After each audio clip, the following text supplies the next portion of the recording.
Hey y'all, welcome back. It's the Queen. Thanks for joining me. Tonight we're going to be talking about Seeking Sister Wife season 3. We're already on to episode 8. Miss you much. Mm, don't they though? Y'all, the Merrifields, Danielle and Garrick, they still down in Cabo, wrapping up their trip with Mama Bert. So they finally come back from that boat ride. Whew. So Garrick and Bert return from the boat ride. They all have a special dinner planned together for their last night in Mexico because they don't know when the next time they're going to get to see each other is, but it's probably going to be whenever Garrick and Mama Bert get married. Um, so they have a really nice dinner. I don't know if the women intentionally dressed alike, um, but there was definitely they matched. It wasn't the same dress, but it was the same color. It was kind of cute. It was cute, except for the fact that they had Garrick in between it, so that made it not cute anymore. So at the end of the dinner, when they're doing their solo interviews, Garrick starts to tear up. Like, I don't even know if they were like for real tears because he's like doing this and, he's like, sorry. But let me tell you, I ain't got no use for a crying man. Okay? Call me cold hearted. I don't care. If you know me in real life, you know my motto is there's only one reason you need to be crying, and that's if your mama died today. Okay? If you're a man, suck it up. Don't be crying. And sure as hell, don't be crying about having to go back to Colorado with your wife, ex wife now, and crying that you're going to miss your girlfriend, your fiance. Okay? Garrick, honey, you got to learn how to start playing this right, or Danielle's going to kill you. Okay? Allegedly. Everything here's my opinion. And I can't think that I would blame her. Um, Garrett did talk to Danielle a little bit when they came back from the boat ride, but that's because Mama Bert was like, oh, I'm going to leave y'all alone. I'm going to leave you alone and go take a shower or whatever. And so he was forced to talk to Danielle. And then he used the time to tell Danielle what Mama Bert had said on the boat, which was if Danielle was not happy, that she would not be a part of this union, that she would not, that Mama Bert would not be with Garrick if Danielle wasn't happy. So now all of a sudden, Garrick's a little bit concerned about Danielle's happiness. Okay. Whew. Danielle even said in the hotel room, do I get my quickie now? I don't care if you wanted to or not. I hope you gave it to her because you got to go back to Colorado with that woman. But anyway, he's standing there crying, and both of the women are like consoling him, which I'm sure it is sad, but cry in the bathroom, okay? It's what real men do. They cry in the bathroom, they cry in the car, okay? Don't want to be singing that. Don't want to be singing it, Garrick. Suck it up. Was already done with you. And then the waterworks this week just. Ooh, anyway, the Snowdens, they are busy. So Chrissy, just went back to South Africa from her visit, and then Taylor came out. And then Taylor, when it was time for her to fly back to Atlanta, she decided she didn't want to go. She wants to stay. So they call Chrissy on video chat with Chrissy and ask her how she feels about it. And she's all for it. So now they're letting her stay. They're letting Taylor stay. So when the pandemic started and they started shutting everything down, because keep in mind this episode was filmed last year, like in the midst of the pandemic. So when they started closing the borders down, they thought instead of Chrissy and her two kids not being able to come to California to visit with the Snowdens, that they would just quarantine with the Snowdens and come for an extended visit. So I don't know. We'll see how that goes. So Chrissy comes with her kids for an extended visit. So quarantining in the house together is Dimitri, Ashley, Taylor, Chrissy, and about five kids. So the preview for next week kind of shows Chrissy and Taylor off hanging out, and Dimitri telling Ashley he don't think nobody's happy. But I mean, who was really happy in the middle of quarantine? Like I'm sure at some point everybody got tired of whatever their quarantine situation was. I mean, you know, can't be fun all the time, right?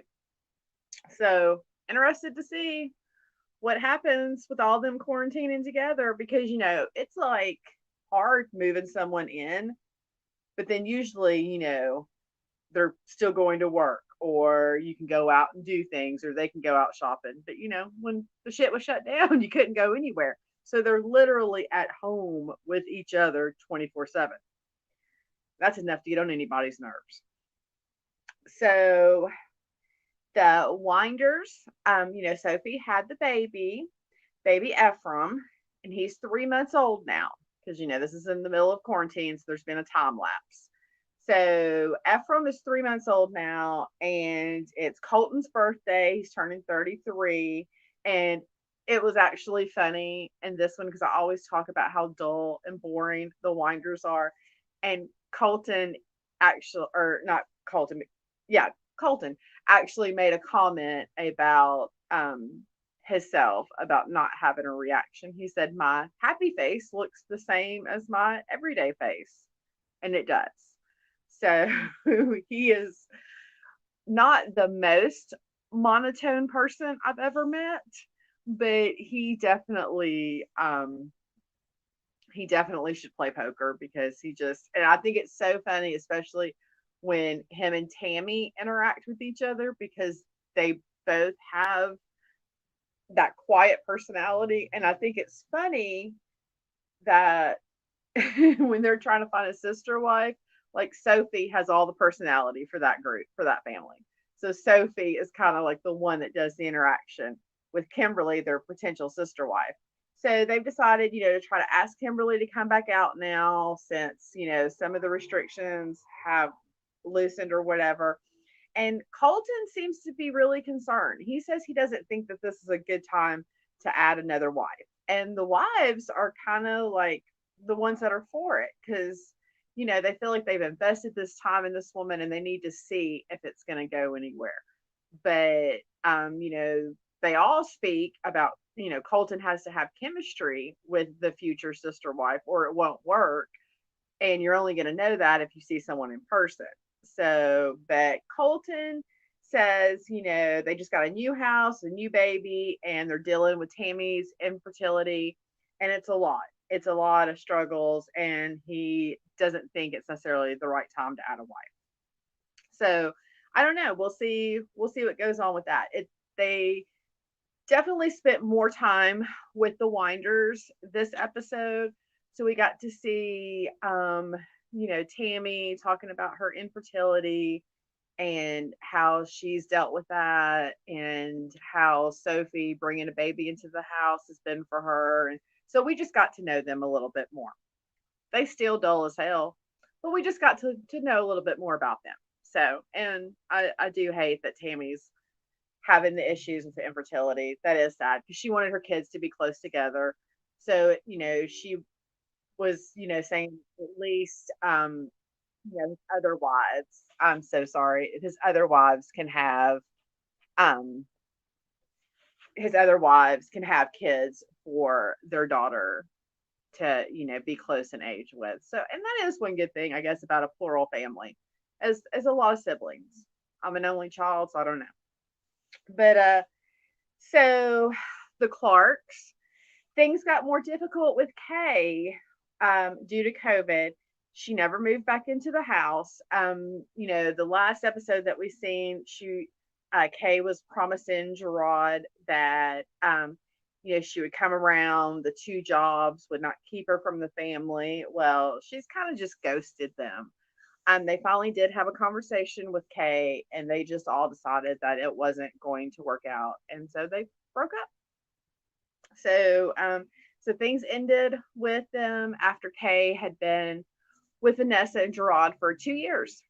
So I really do feel like that's the best thing for all parties involved, because I feel like Kay is young and she is still trying to find herself and establish some independence. And it's hard to, first of all, Gerard seems like a very demanding man, and one that wants to definitely be in control of the family and calling the shots. And it's hard to establish your independence once you already get into a relationship like that. Does that make sense? So leave me a comment and let me know what you think. But yeah, so I think they're probably, I hope they find someone like closer to their own age. I really do. I usually don't have an issue with age, but in this situation, I really do feel like it plays a big part in the dynamic of everybody. And so it did show that next week they already have a potential, somebody that's interested. So she looked kind of young, but not as young as Kay. But so I guess she was asking, like, well, how would you try polygamy out? Really, girl? Really? And so then Gerard was like, oh, well, would you like to go out with me and Vanessa one night? And she's like, yeah. And so whatever. We'll see how that goes. I did feel bad because Vanessa was like crying about Kay not wanting to be part of their family. So I did feel bad for her because I felt like she genuinely um missed her sister wife, and like she said, that was, Kay will always hold a special place in her heart because that was her first sister wife. So I mean, that's got to be hard. I wonder about the kids in these situations though, because like the Clarks, they have 4 kids. The Snowdens, they have 3 kids. So have you ever dated anyone, like not even moved them in the house, but just dated someone and introduced them to your kids, and then you break up with that person, and then you have to explain to your kids what happened, why they're not coming around anymore? Like that's what I think about when I see these families moving in these potential sister wives. Like, y'all gonna have some explaining to do to these kids. Not only do you have some explaining to do about why they have 2 moms and dad has 2 wives, but then if they do leave, it's gonna be really hard on the kids. But I mean, we just all do what we can, what we think's best for our kids at the time. I mean, if it works out and they stay, then the kids just have more people to love them.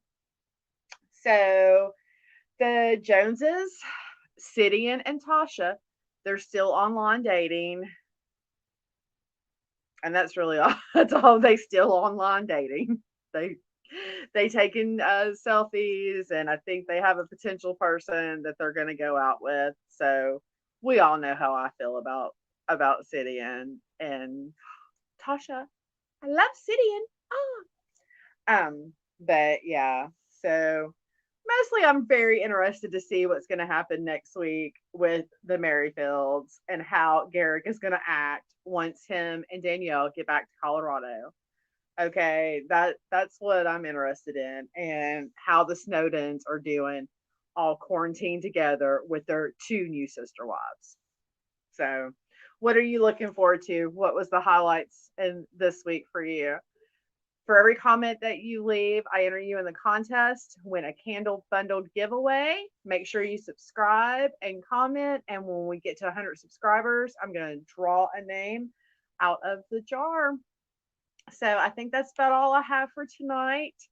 Thanks for joining me. And remember, do something nice for yourself and do something nice for someone else. Bye. See y'all next time.